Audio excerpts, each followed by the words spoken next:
Good morning, everyone. I invite you to stand with me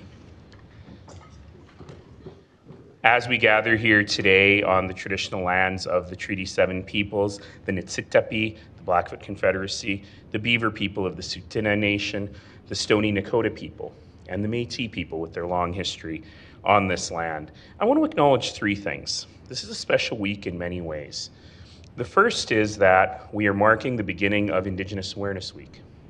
It is a time for us to recommit ourselves as a community to the act and practice of reconciliation.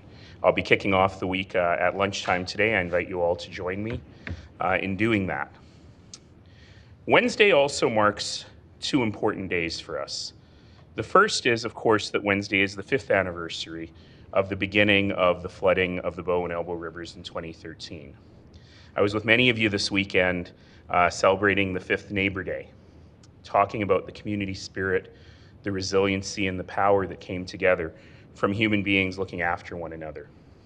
So while on this 5th anniversary, we think about the work that's been done and the work that is remaining to be done in terms of protecting our city from flood, we also think about how we can harness that power and that humanity that we saw after the flood to all the silent floods that are in our community every day, to true reconciliation, to poverty and homelessness, to addiction and mental health, to economic prosperity for everyone. And I think that that is appropriate for us to reflect on about how we can use the real power of our citizens to make a huge difference. And one way we have made a huge difference is what else we acknowledge on Wednesday. Wednesday is World Refugee Day. And in this community, in this city, on this land, we stand with refugees. Over 20 million people in the world are displaced either internally or in third countries. These are among the most desperate human beings anywhere. And in this place, we've always been proud, and we continue to be proud of what we are able to do to help folks, to help them resettle in new lives on this land.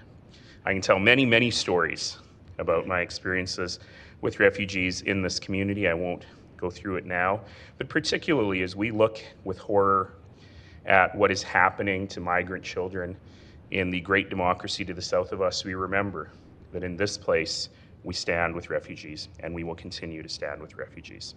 So let's just spend a moment then and reflect upon all of that. And all of that, and the common link of all of that, is how there has been community on this land since time immemorial, and we continue to build community on this land today.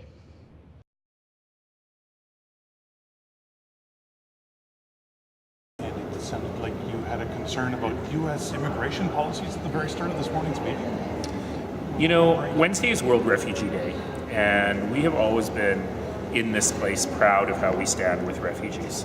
It's an important part of who we are, but it's also an important part of being human beings. And I think any person, regardless of where you stand on a political spectrum, if you see children being separated from their parents and put into these camps, that is heartbreaking, and there has to be a solution.